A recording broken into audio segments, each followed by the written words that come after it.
All right, let's get this show on the road here. So we've got quite a bit of people here attending. We've got people all across the country. So we're going to have some fun talking about some taxes. And so just as we get started here, a little bit about myself. So I'm the CEO and founder of Peak Retirement Planning. And so we serve clients all across the country. We've got many advisors. We've got a big team here to support what we do. And we're based in Columbus, Ohio, is where our home office is there. So when we do these webinars, we know there's always people who want to get further guidance or want to get further assistance. Just know that that is an opportunity for anyone who attends this. If you would like to schedule a time with us, you will have that opportunity. And I'll go ahead and have someone on my team pop up our calendar there, and you can just click that link and go ahead and schedule a time if that's something that you want to do. So we'll make sure that's popped up a couple times throughout today's webinar to ensure that you have that opportunity if that's what you're looking to get further help on. And who we are as a firm, we coined the term the Midwestern Millionaire is who we serve best. Those who have been diligent savers, those hard workers, those with Midwestern values. Typically, they don't like taxes very much. Typically, they want to really be diligent in their hard-earned life savings that they've accumulated over all the years. And so a lot of the strategies, a lot of the philosophies we develop are for that type of person. And so if that's you, you're going to find this webinar very, very helpful for you, as we're really going to dive into a lot of those tax concerns that we're seeing with people and what strategies are out there. And so if you've got $1 million or more specifically, that's where we can really add a lot of value with a lot of tax planning strategies, because the more you have, the more opportunities there are. And so that's the goal of today's webinar. I'm going to try to answer as many questions as I can during the webinar here today. So we've disabled the chat, so no one will be able to see what you question in, for confidentiality, to protect people's privacy there. And as you all know, you won't be able to see each other on the webinar. I can't see anyone who's attending here, but just know that if you want to connect, you can afterwards, or you can type in those questions during the workshop, during the webinar here today. And if I can address those throughout, I'm going to. If not, then someone on our team or myself will get back to you with those answers to ensure we don't leave anyone stranded here without any guidance. And so that's what we're here to talk about. And I think that's enough of a icebreaker there and an opening. So let's get going into the fun stuff here. So when we think about tax planning, we always think about what we call our 5-pillar approach. And so as you see, when you look at this picture, tax planning is going to be the biggest pillar there, as you can see. And the reason why is because, in my opinion, taxes are going to be the biggest expense in your retirement. Now, all those other pillars are going to be extremely important as you plan your retirement, and so you want to have a plan for those. But what we need to understand is that tax planning plays a part in all of those other pillars. For example, investment planning. It's great to get a 10% return, but what happens when Uncle Sam takes a quarter of that? Well, now you don't have a 10% return. So we need to be tax efficient with our investments.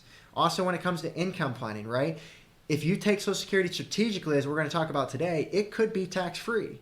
If you force yourself to have Social Security become taxable, well, now you're going to have to pay tax on it, and now you're not going to get to keep as much of the Social Security that you've worked hard for and you've earned over all those years. And we also have to understand, when we take out money from our investments, what's the tax consequence, right? And so we have to see how all that plays together in that income planning pillar. But again, where does it start? It starts with tax planning and understand the tax consequences of what we do. Healthcare planning is a big one, especially when it comes to Medicare premiums. And so, as we all know, Medicare Part B and D are at an additional premium. It's called IRMAA, IRMAA. It's basically the point of, if you have a higher income, you have to pay more for Medicare. And we always joke, you don't get better coverage, but you have to pay more. And I don't think that's fair, but that's how it works. And so just understand that you have to control your income, which in my mind comes from tax planning, comes from income planning, in order to tell what your healthcare will cost will be in retirement. The other consideration is, what if you need a out-of-pocket medical expense, maybe long-term care? Well, that can cost $50,000 to $100,000 a year. What is going to be the tax impact if we go to our IRA or our tax-deferred investment to take out that for that need? And so we need to be tax efficient with how we structure our investments when it comes to long-term care planning. We get a lot of people ask, hey, should I do long-term care insurance? We're maybe not the biggest fans of long-term care insurance right now. It just may not be as attractive. And so there's other ways to plan for that, and especially having the structure of your investments in a tax-efficient way can be a big help there. And then ultimately, estate planning is a big one, and I always joke with people of, hey, if you want Uncle Sam to be your beneficiary, then nothing you need to do to here. Just let the account sail, and you'll be good to go.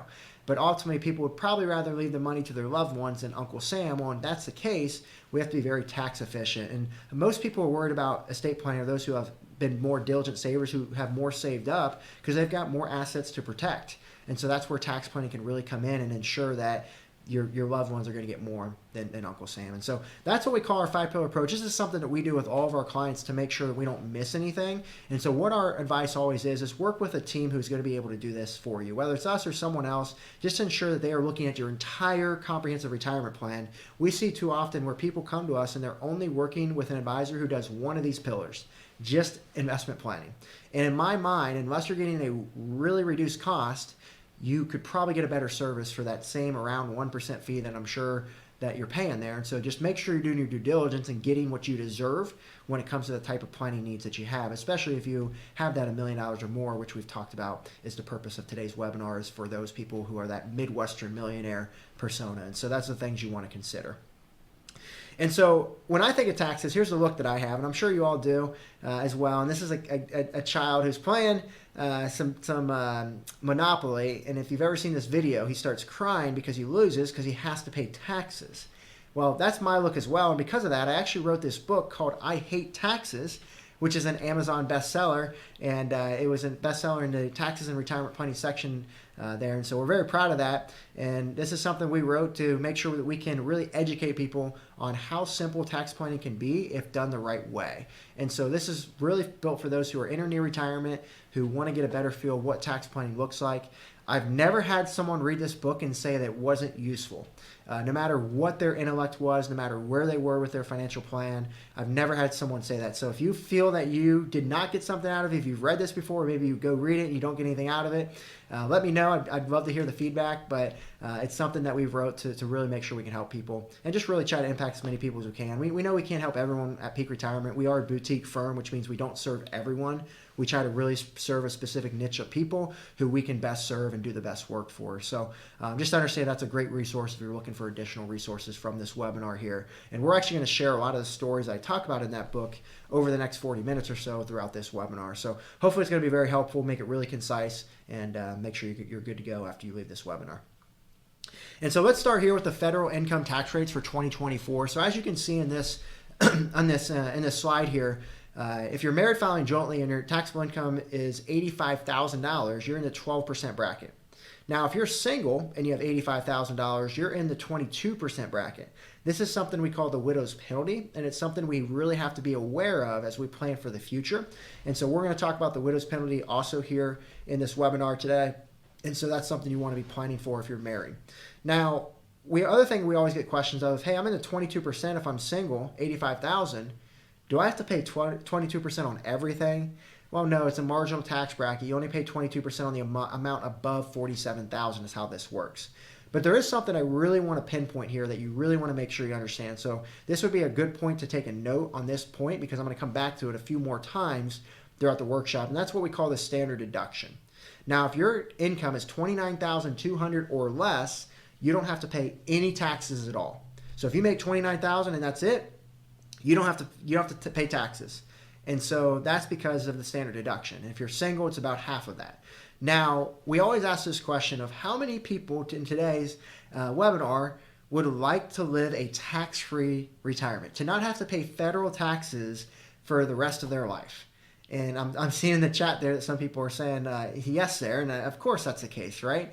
And so if that's your goal, we're going to show you how you could potentially get there. Now, not everyone can get there, but we're going to show you how that could be meaningful and how that could work. And the way you do that is by showing your income below the standard deduction. So I know what you're thinking at this point, Joe, this sounds good, but I don't want to eat ramen noodles and live under a cardboard box under a bridge. Well, if that's the case, that's fine. I'm not telling you to do that. I'm just telling you we need to take income from sources that may be tax-free, so it's not going to factor into our tax return.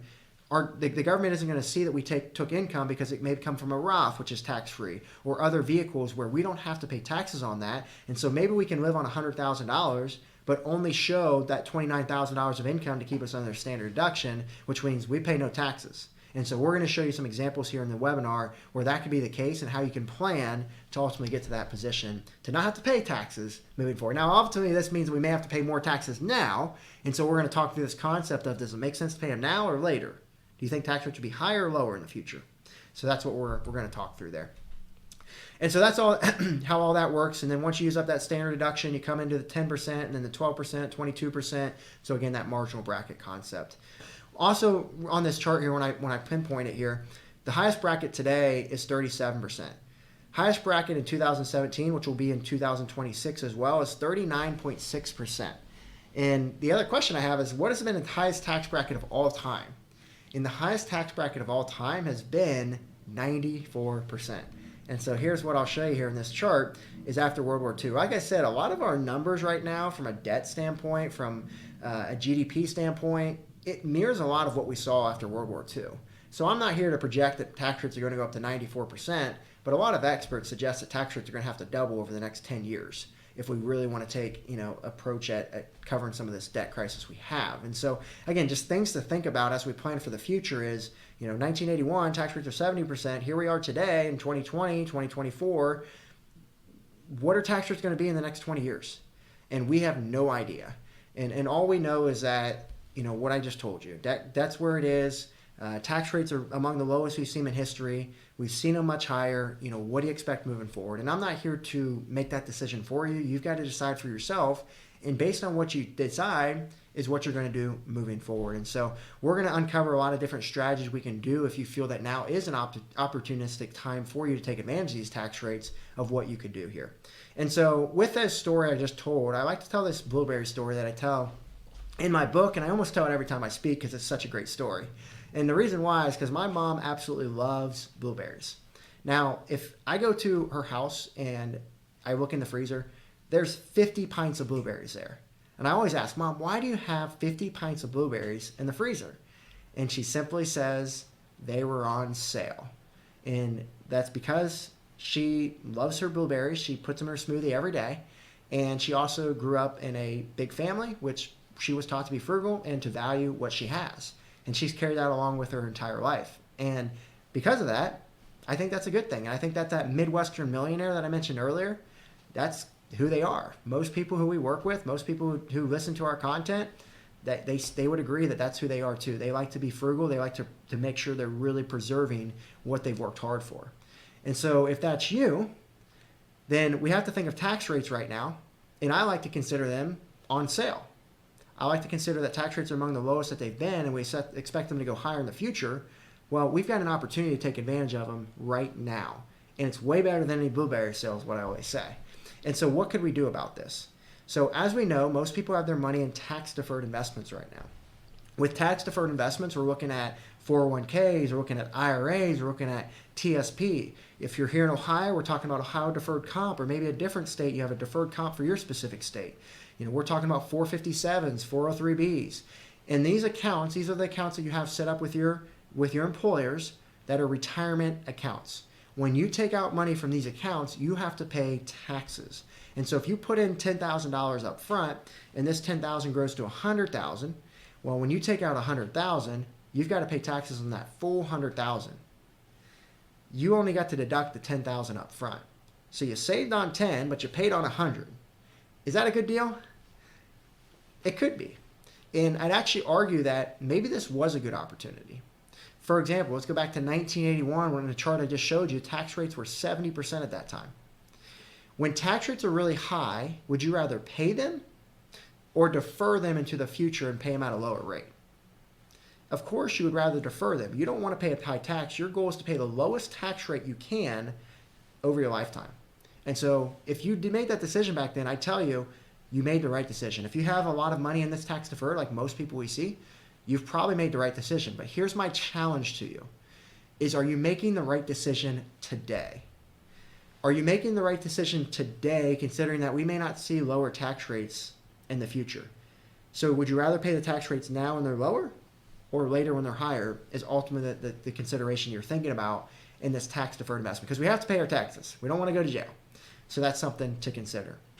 Now, a joke I love to tell here as well is we actually had a guy come see us for the first time, and he had $1 million in his 401k. And he had his name on it. He had his $1 million. He made that very clear. And I told him, I said, you don't have $1 million. You're missing something. And I said, you're missing a name next to yours there. That's Uncle Sam. And so we do have to understand with this investment that it's a joint investment with Uncle Sam, and he's going to get his fair share. And there's two ways he's going to get his fair share. He's going to get his fair share by either you taking money out at your discretion whenever you wish. You could take it all out today, for example. or he's going to get his fair share when he forces you to take out money. And when does Uncle Sam force you to do that? At what we call required minimum distribution age, also known as RMDs, which is either age 73 or 75, which depends on when you're born. If you're born in 1960 or after, then you get to take it at 75. Now, you're probably confused because you're probably like, I thought this was 70 and a half. I thought it was 72.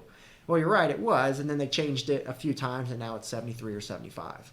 And so that's when Uncle Sam says, I'm going to take it out because I need your money because I've gone all these years without paying, you've gone all these years without paying taxes, and I'm in the hole. I need some money. And so that's the idea of the of that investment there. And so that's what we need to consider is, do we want to force him out now, or do we want him to force us out in the future when we don't know what tax rates are going to be, when we have no control, when we're taking Medicare, when we're taking Social Security, or do we rather get ahead of it before all that stuff kicks in, is what we're going to discuss here today. So that's the idea of the tax deferred investment. And so if you're thinking, man, I don't want all my money here, what are some other alternatives? Well, that's where the tax-free investment can come into play. So there's many different types of tax-free investments. We're primarily going to talk about a Roth IRA here tonight. There's many other advanced strategies. You can use real estate for this. More advanced than typically what we're going to discuss on this webinar here. But we're just going to talk about a Roth IRA. If you put in $10,000 into a Roth IRA, you have to pay your taxes today. You don't get any benefits up front. But if this $10,000 grows to $100,000 and you take out $100,000, well, you pay no taxes on that. That $100,000 is tax-free. So you pay on 10, but you save on 100. And so if we had a magic wand, where do we want all of our money? Well, it's obviously tax-free. But when we look in the mirror and look at ourselves, where do we have all of our money? Well, it's in tax deferred. Our country has nearly $40 trillion in tax deferred right now. We have less than $1 trillion in tax-free.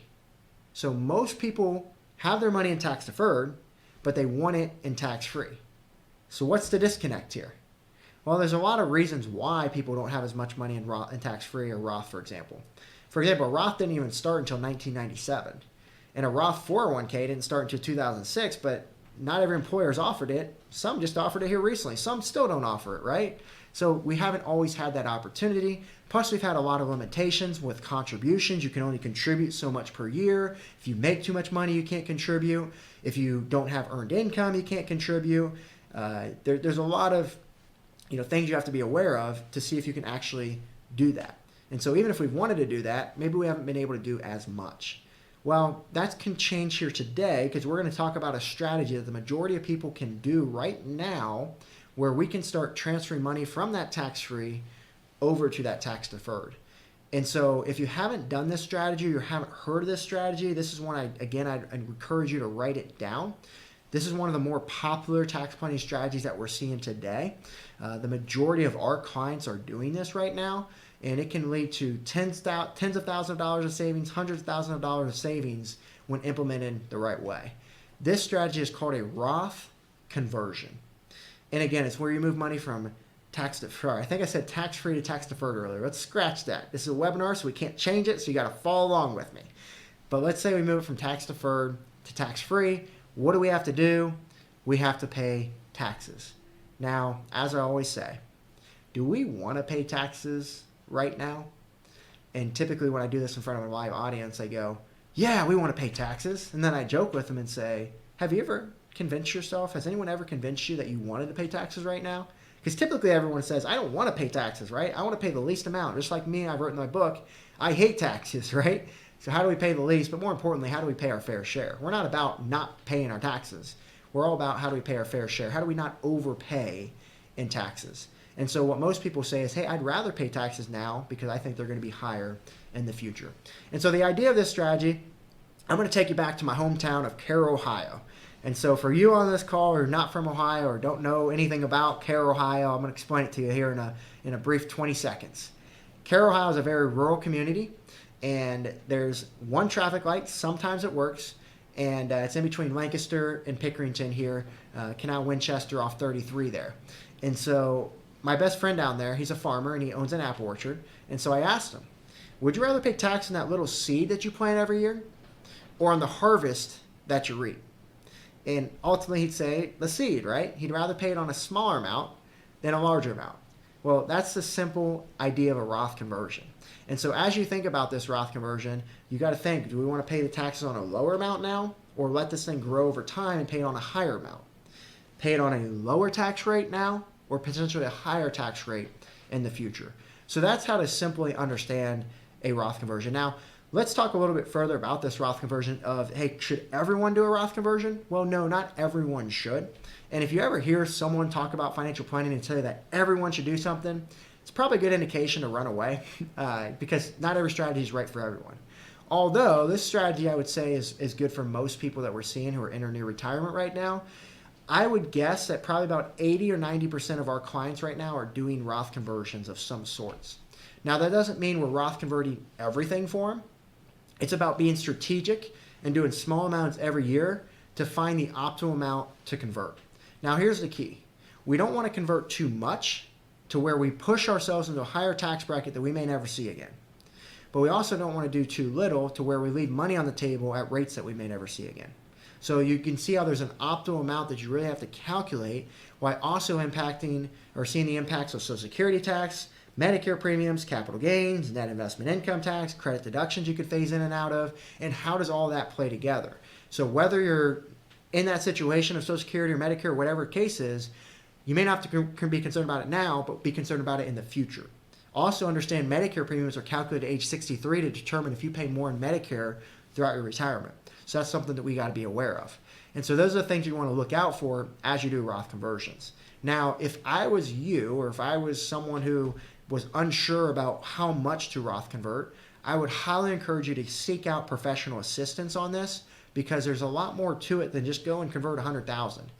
You could go do 100,000, but you may force yourself into an unknown tax rate that may not be needed. And so you really want to use software and do a lot of reports and analysis to see how much makes sense here. I mean, for example, with our clients, every client we spend probably about 10 plus hours, some clients are even more complex, of ensuring that their tax plan is good to go each year. I mean, there's a lot of intention and diligence that has to go into this, and that's for a team who knows this stuff, but also does this every day. If you're doing this one time, it may take longer than that. It's something to just be aware of. Now, you could just guess, and if that's the case, you'll at least get it done, but I'm just going to warn you that, are you going to get it done the right way?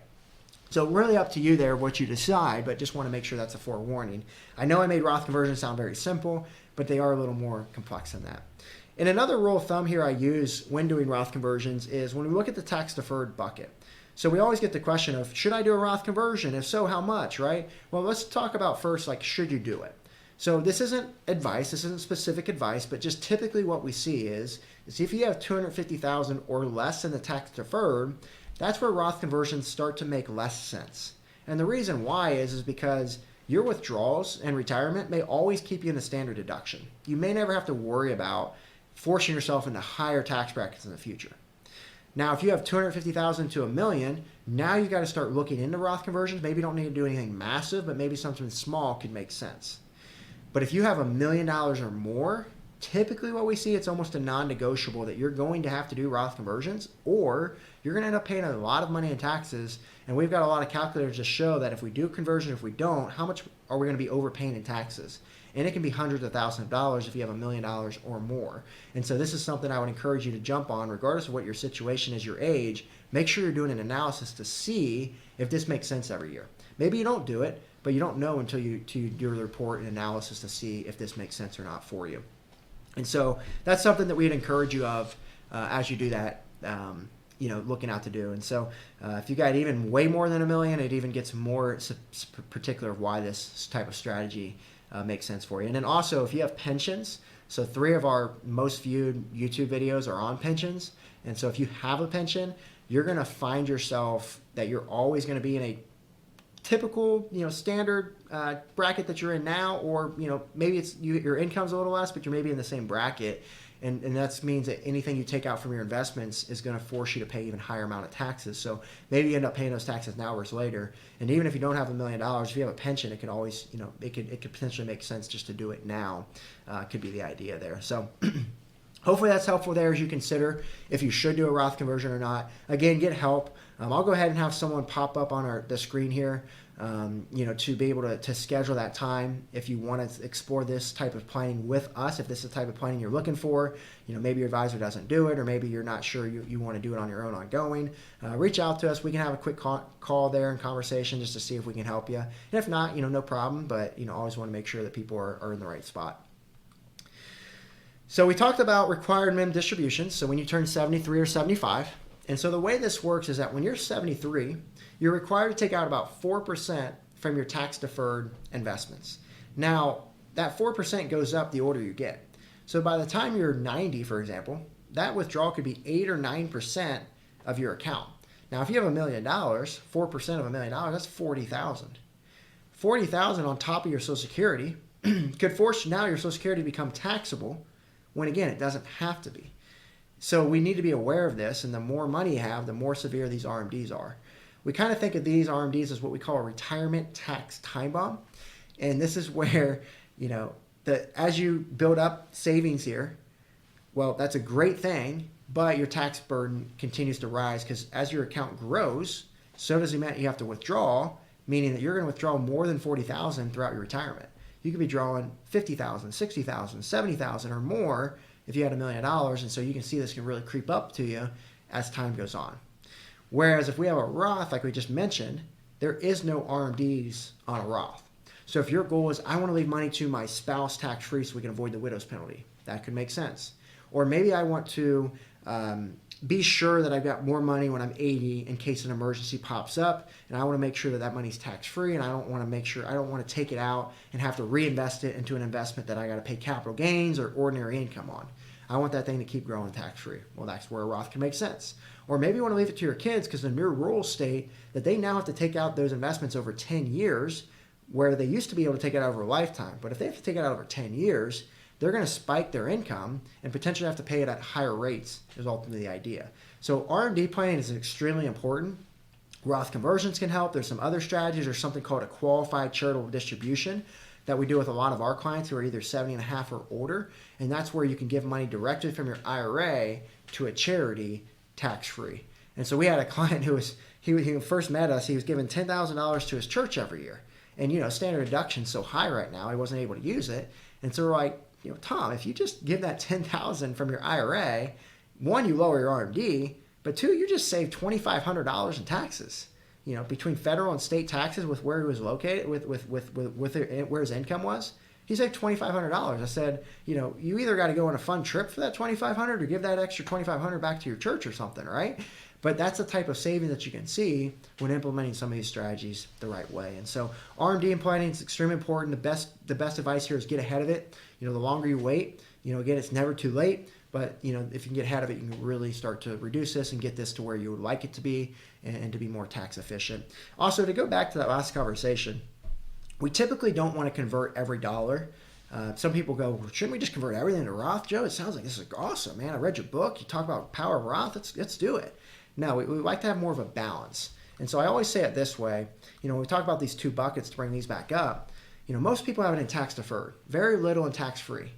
Well, is that a good balance if we have all this in tax deferred and very little in tax free? Or should we have more of this? And I always say, do you have all your money in Bitcoin? Because that's kind of what this is saying, is we just have all of our eggs in one basket between these two buckets. We probably want more of a balance between these two buckets. And typically we tell people, hey, we don't want to convert everything because we still need our RMDs to be able to use up that standard deduction that we talked about earlier, right? Remember that tax-free income? We don't want to go into retirement with zero income at all. We want to be able to use up that standard deduction every single year so we can maximize that tax-free section there. But also the QCDs I just mentioned, right? And so these are all things and considerations we need to see if this is going to make sense for us or not. So that's what we want to look at there for RMDs. And then we want to look at Social Security. So with Social Security, again, the age-old question is do I have to pay tax on my Social Security when I receive it? And the short answer is maybe. If your income is at a certain point, you will. If your income is lower, you won't. And so if you find yourself from here to here, your Social Security is tax-free. And our goal here today is to show you how you can potentially get there. But as soon as your income goes from here to here, now up to 85% of your Social Security could become taxable as income which means that you get less of your Social Security in your pocket and Uncle Sam gets more. And so we actually have a chart here that helps you kind of get a better feel of how this works. So this is the standard deduction, this little zero section here. So you see that this chart doesn't start to spike up. That blue and purple doesn't get to spike up until about $20,000. And so this basically says if you have around $20,000 or less, that's where you're in a standard deduction and you don't have to pay any tax in that section. As soon as you start to get over that $20,000, well, now you start to force some of that Social Security to be taxable. Now you start to force you're out of that standard deduction since some of that Social Security is taxable, since you have other income showing that if we take out more, now you're going to start to force yourself to pay taxes. And you'll see here that you're almost in a 20% tax rate right away. But you're thinking, well, aren't I in the 10% bracket based on the chart you showed earlier? Well, you are, but remember, every additional dollar you take out impacts Social Security. So you're actually in an effective rate of about 18, 19%. And then if you go even further, let's say we have $1 million and we take out a $40,000 RMD, well, you're already finding yourself in about the 22% tax bracket there is what we can expect. Now, what's going to happen in 2026? The 22% bracket is going to turn into the 25 and the 12% is going to turn into the 15. So you actually find yourself paying about 25% tax with your RMD right away. And so wouldn't it make more sense if we can back your RMD down to about here or maybe even here in that 0% bracket? Does everyone get where I'm going there? And so that's the power of planning now. Do we want to pay our taxes now at maybe 12% or 22 or 24? Or do we rather wait till the future and pay it at 25? I know you're in a 12% or 15% bracket, but remember, every additional dollar you have is impacting something else. And in this case, it's impacting your Social Security. You could have Social Security tax-free, or you could pay Social Security tax. It doesn't matter your situation. You could be either or. For example, we have a client with over $1 million, and they pay no Social Security tax every single year. Now, I don't know about you, but I wouldn't consider them poor. But I would consider them low income. And the reason why is because they've been proactive and they've been smart and they've been able to get ahead of this. Well, you've got the same type of opportunity at your fingertips. You just have to be proactive and you have to act is the idea. And so you do that by some of the planning that we're talking about here today. Now, the thing I really want to point out with that Social Security is remember that 85% amount? Well, the more your income grows, 10% of your Social Security becomes taxable, 20%, 30% becomes taxable, then 85%. So it all depends on where your income is. But if you find yourself over this cliff here, that's when you force 85% of your Social Security count as income. And this little torpedo here is something that pops up with most people that we work with. And this is where not only you're forcing 85% of your Social Security to become taxable, but you're also forcing yourself into a higher tax bracket, which means you could pay a 40% tax on that additional money. So let's say that you took out $10,000 from here to here. Well, you're going to get $6,000 and Uncle Sam's going to get $4,000.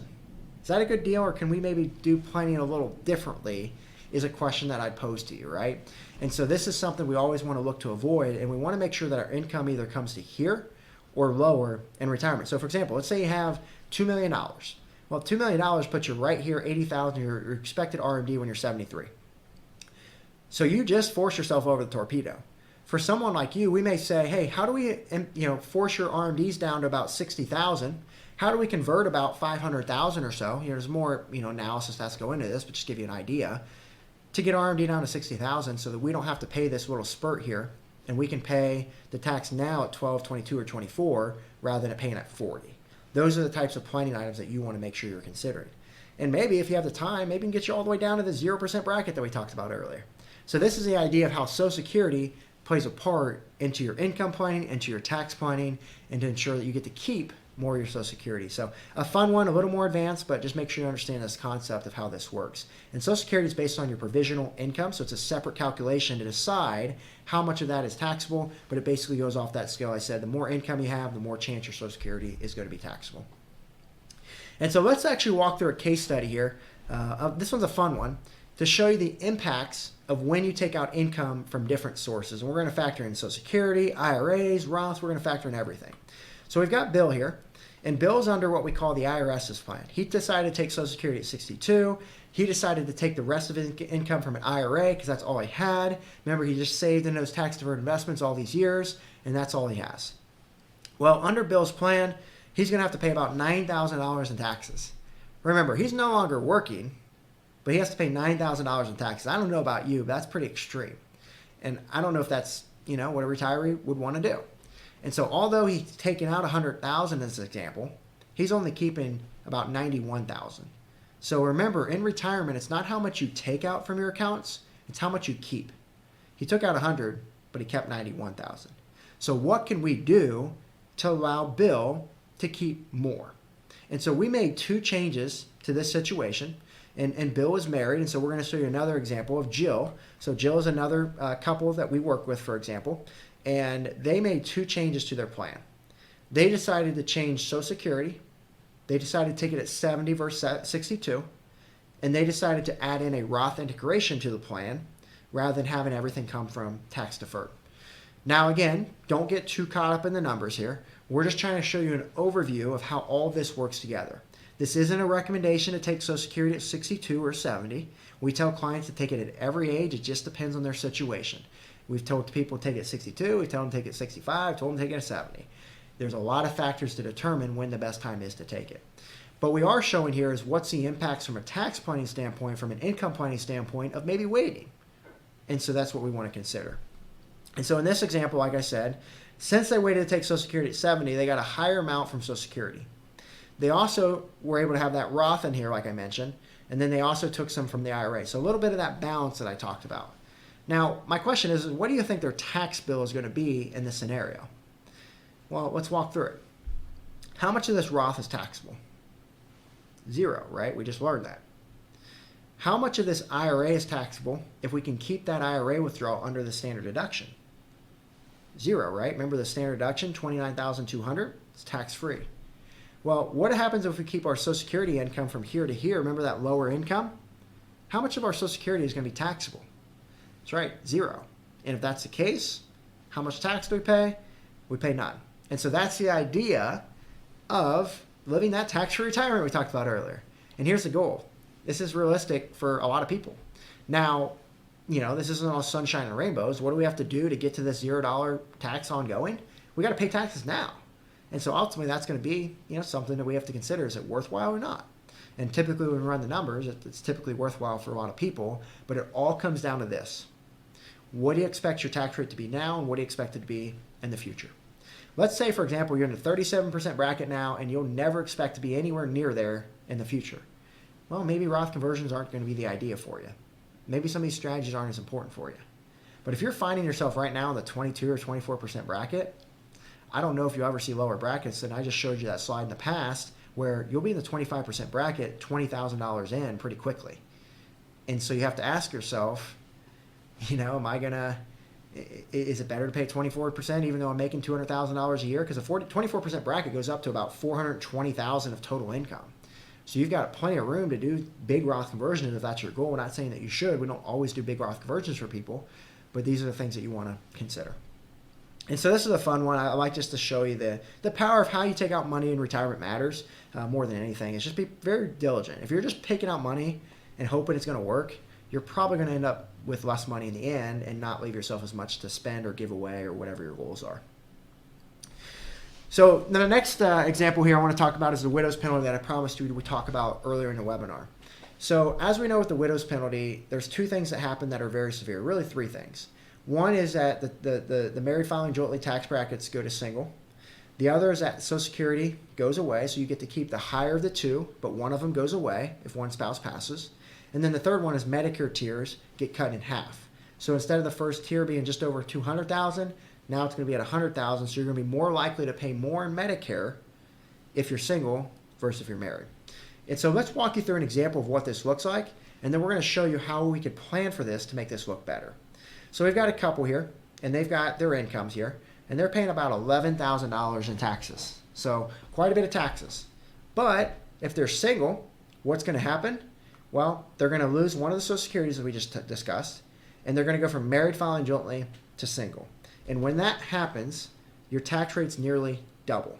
You nearly have to pay double the amount of tax rates if you're single versus married, as I showed you earlier when we were discussing those brackets for the federal tax brackets. Now, if you're single, in this scenario, you're probably thinking, well, less income, I get that they're going to have to pay more in taxes, but it shouldn't be more than $11,000, right? Well, it's actually $6,000 more because of that widow's penalty, because of that tax difference between married filing jointly to single. So look at this. They have $24,000 less in income and pay $6,000 more in taxes. This widow's penalty in our books would be a $30,000 loss of income for that spouse. That's a big deal. And so this is something that we have to plan for. And if you're single, understand that you're at a disadvantage right now, and there's some more planning that you need to do to make sure that you're not getting in a worse place as time goes on. If you're married, we know one spouse is going to pass away first. You know, the ladies here, we know that typically they live longer, and so we need to make sure that we're planning for these types of events because that's just typically what happens, and we don't know what could happen at any time. That's why we want to be proactive in some of this planning. So not only could this leave you both in a good position while you're living, but it could also leave you in a good position if one of you passes, is ultimately the planning we're looking at. And then also could leave you in a better position if you both pass, if you want to leave money to kids or someone else, if that's your goal. And so let's look at a strategy that we could do here to help lower our all-in taxes if this were to happen. And it's just all about implementing a Roth. So what if we instead took $60,000 from our investments, our RMD, our tax deferred, and we had more of that balance we've been talking about today? If that's the case, now their total tax is $4,800. So we weren't able to get them to the 0% bracket because single, standard deduction gets cut in half, and because the tax rates go higher. But we were able to reduce their taxes significantly, all by making a little adjustment here and doing some tax planning proactively. And so this will leave that spouse in a much better position. Having another $1,000 almost a month to live on is ultimately the idea. And so again, proactive tax planning, this is what it can look like. And so as we look to, kind of talk about this widow's penalty and kind of think about like how important is all this planning, is I want to bring up this guy here, my Uncle Chuck. This is one of my favorite stories ever because this guy means a lot to me. And so you'll see that this guy's wearing his overalls, and this is to a nice client appreciation event that we had for our local clients here in Columbus at a really nice steak dinner. And, he shows up in overalls. And I don't know about you, but I don't know if that's the best thing to wear to a client appreciation event. And I don't think it is, but this is my Uncle Chuck, and this guy's been here with me since day one. This guy right here was the first client I had when I got into financial planning in my early 20s, right out of college. You think this guy means a little bit to me? And I always joke with people, if it's not for this guy, we don't have a party. If it's not for people like him, I'm not doing what I'm doing here today. It takes people to trust you to be able to build up what you can do today, right? And so that's something that, is very important to my Uncle Chuck. So if he wants to wear overalls to the party, he can wear overalls to the party because it's his party in my mind. And so, that's the fun joke. And actually, this picture is taken in June now that I think about it. And he typically cuts his overalls off right there at the knees, right? Because it's summer. It's hot in here in Columbus, Ohio in the summer. Well, he at least wears formal overalls, right? So I got to be appreciative of that. But anyways, I want to share this story about my uncle because I think it can help you gain an understanding of the importance of being proactive, like I've said 100 times here tonight, but also of doing the right things. So typically when we meet people at this point in their retirement or near retirement, they've done all the right things. They've saved enough money. They've been diligent. They've been frugal. They have done everything the correct way. They've gone up the mountain, what we call the accumulation phase, and they've set themselves up for success. That was my Uncle Chuck. My Uncle Chuck's the definition of the Midwestern millionaire. The hardest worker I've ever met, one of the most trusting guys that he's going to get something done. If he says he's going to do it, he's going to do it. And he also was very diligent. His wife stayed at home with 5 kids, and they reached a point where they were in a really successful spot in that he could retire. And that's what I like about my Uncle Chuck is he did everything right, not only while he was in his working years, but also at that point when he was entering near retirement to set himself up for success. All these strategies we've talked about, we were able to get ahead of. All of these estate planning, all of the healthcare planning, everything, we were able to set up a plan to make sure that he was set up for success, to make sure his family was set up for success. And so what I want to share about this story is that, a year and a half before this picture was actually taken, my Uncle Chuck got diagnosed with terminal cancer and had less than 2 years to live. This picture is actually taken 6 months before he passed away.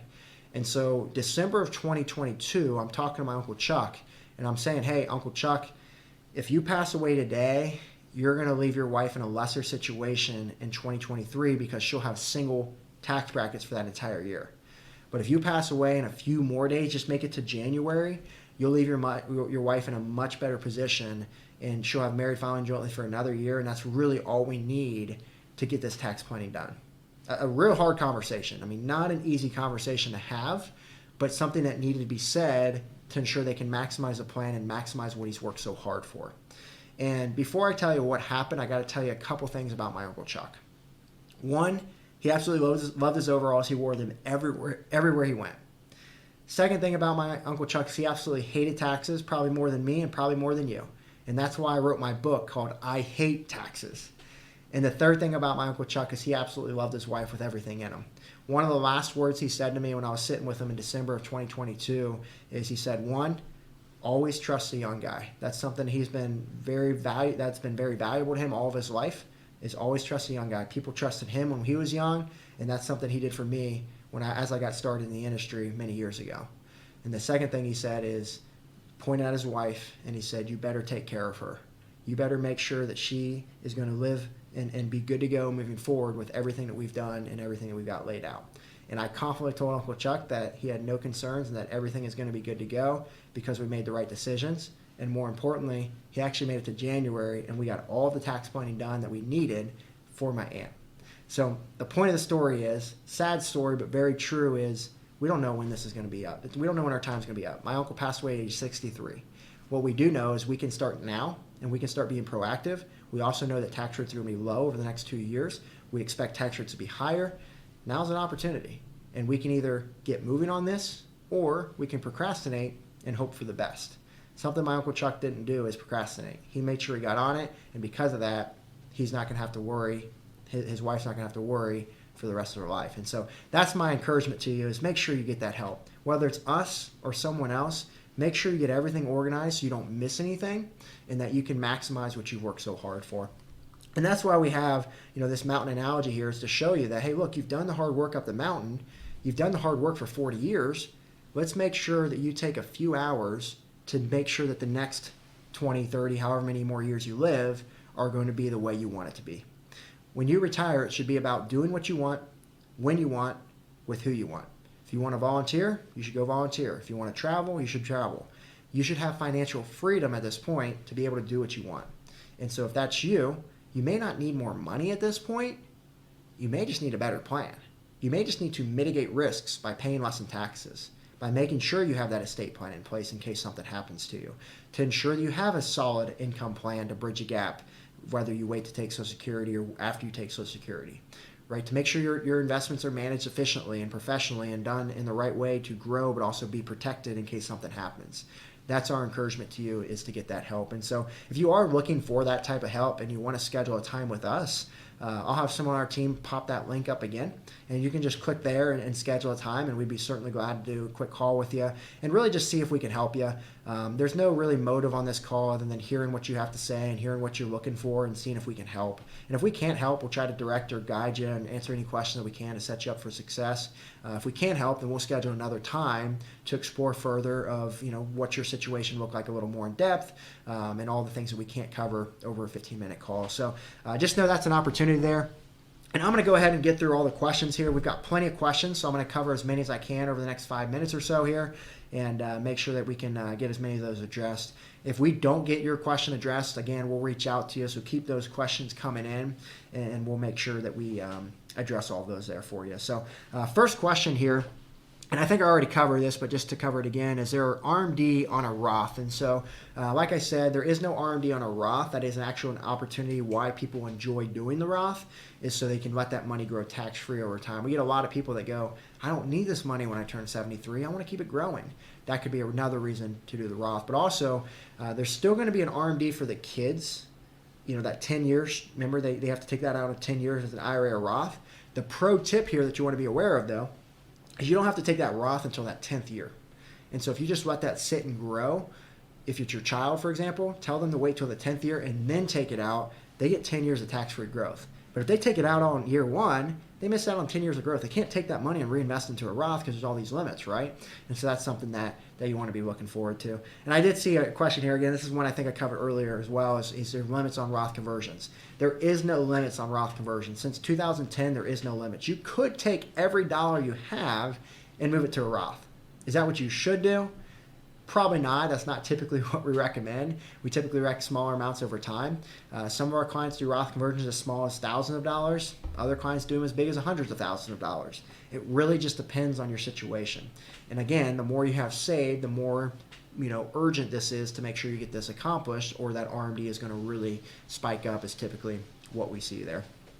So there is no limit. There is limits on contributions, but remember, contributions are different than conversions. Another question we get is, hey, can we do a conversion and a contribution? You could, but remember, you have to meet the requirements of contribution. You have to have earned income. You can't make too much. You only can do so much. So you just have to make sure you are falling in that category there. Next question is what is it like working with your firm? That's something that we can cover on the call there. But we do holistic planning like you saw there. We really specialize in tax planning. Most of our clients have been diligent savers, so they want more advanced help. Some of the reasons why people work with us is because they're, like, hey, I want to enjoy my retirement rather than planning. I want to delegate. They don't really know the tax planning as well as maybe they would like to, and they're just worried about overpaying. And so, those are some of the things. But working with us, we're very proactive. We're very, we over-deliver our service to our clients. We meet with them at least once or twice a year. We do quarterly touch points with all of our clients where we reach out to them, not them reach out to us. We reach out to them and say, hey, here's some rule changes we're seeing, some tax law changes that we're seeing going to impact your situation, and here's some things that we want to look at to take advantage of. We work closely with a CPA, with an attorney, to make sure our clients are all established, and we try to do that all in one place. And so really what we've tried to do here is deliver that family office approach, that collaboration of your professionals to ensure that you're not missing anything is something we feel important. Another question here about us is, are you a fiduciary? Absolutely. We're required to act in our client's best interest. Our advisors either have the CFP or are in the process of getting the CFP. We feel that's extremely important to have someone who has the expertise, the education, the experience to be able to do the best work for you. I don't think that the fiduciary question, though, is the best question, because not anyone, but a lot of people can say they're fiduciaries. But my question to them is, yes, fiduciary is important. Make sure you work with a fiduciary, but what else do they do? For example, when I started in the industry, I was with a firm who I was able to say I was a fiduciary, but I was limited in the amount of investments that I could offer. I don't think that's a fiduciary, but I could say I was. So you want to work with someone who's independent, someone who's a fiduciary, but someone who does comprehensive planning. Someone who does all those 5 pillars we talked about is what I would be looking at working with, in addition to, are they a fiduciary? So good question, but dig deeper is what we would recommend. And we do a lot of speaking for other firms around the country. And my main goal is, let's just make sure we deliver this service to everyone. I think our industry is, underserved. I don't think we're doing the best job. I think we've got a lot of advisors who only do investment management or maybe only sell insurance products. And I don't think the consumer is necessarily always getting the best deal. And that's why I started Peak Retirement, and why we try to do what we do, why we try to educate with these webinars and things like that, is so people know what to look for, and so they get the help. And so, like I always say, whether it's us or someone else, just get the help you're looking for, the help you need to set up for success there. What amount of balance should I have in tax deferred versus tax free? That's a good question. It's going to depend on everyone, but just a rule of thumb we typically see, anywhere from about $350,000 to $500,000, we always want to look to leave in the tax deferred if you don't have a pension, assuming. And the reason for that is we want to take out enough from there to fill up that standard deduction, while also keeping Social Security tax free. So there's a little calculation you have to do, but typically it's around that $300,000, $500,000 range that you wouldn't want to just convert everything. You got to leave some money there to utilize those standard deductions. So that's kind of the place to look. But also then if you're going to do QCDs, maybe you leave more. So for example, we have a client, they're not leaving any money to anyone except charities. We don't do any Roth conversions for them, because if we did, we'd be paying taxes, to just pay taxes, to pay taxes to give it to a charity tax free.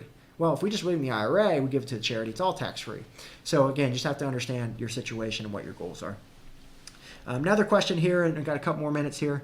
I have $2 million and 65 years old. Is it too late to Roth convert? It's never too late. It's absolutely never too late. And if you're only 65, you've got plenty of time. I mean, you could, you got 5 years there before you could turn on Social Security. If you wait till 70, maybe you've already taken it or taken it at 67, whatever it is. You've got some time to plan with that. You've also got until 73 to take your RMDs. So plenty of time. But if you got $2 million at 65, you got to get moving, because 2 more years tax rate's going to be lower, and then they're really going to, that RMD is really going to come in 8 years, it's going to come in quick. So I would just get moving there. If you haven't done anything, can't change a past. Should you have? Maybe. I don't know what your situation was, but typically we've done a lot of Roth conversions with people since 2017. And so if you haven't, you may be behind, but that just means you may have to do a little more over the next couple years. So never too late, but just make sure you get moving. I'll try to answer 2 more questions here. Do you specialize in real estate? Yes, so we do. Real estate is, in my opinion, a great investment, but it's not for everyone. It's a lot of headaches, it's a lot of work, it's a lot of hassle. You kind of have to have a specialty in that world, in my opinion. But when it comes to tax planning, I mean, real estate's about as good as it gets. Everyone, love or hate Trump, what he does is a lot of tax planning with real estate that's pretty illegal for the most part. I don't know everything he does is legal, but he does a lot of cost segregation, which I do personally. A lot of other people do. He does a lot of 1031 exchanges, and so when you can combine all of those things, you can lead to a lot of tax savings. But ultimately, a lot of our clients just don't want to deal with real estate at this point in their life, which is understandable. Again, they don't need more money; they just want a better plan and more simple and simplistic, and don't miss anything. Next question is growth tax-free in a Roth. Yep, so it is. So any growth there. So let's say you convert $100,000 to a Roth. You pay the taxes now, and let's say you pay the taxes somewhere else. $100,000 gets moved to the Roth. That $100,000 grows to $150,000. Well, that $50,000 of growth, you paid no taxes there. So that would be the advantage there. So we're right up on time here. So I hope you enjoyed the webinar here. Again, we'll pull up the link here if you'd like to schedule a time with us. Go ahead and click that link. We'll be glad to talk to you, see if we can help you. And we'll make sure we continue to keep the content coming. And I hope you enjoyed it. Pay your fair share in taxes, and not more is ultimately our goal. So have a great one, and we'll talk to you here soon.